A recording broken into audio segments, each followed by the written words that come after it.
Tingnan mo yung paa niya sa lubong. Kawawa naman. Parang mahina siya. Dapat itong tala na to, natanggal niya yung kamay ko pag hinahawakan ko. Naagaw niya sa akin yung anak niya.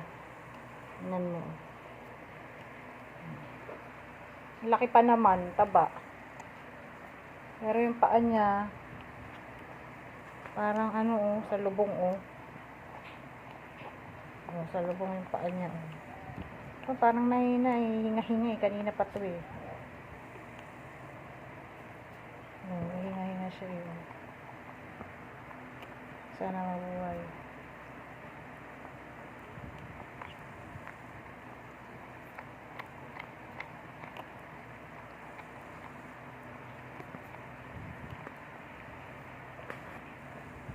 Paa niya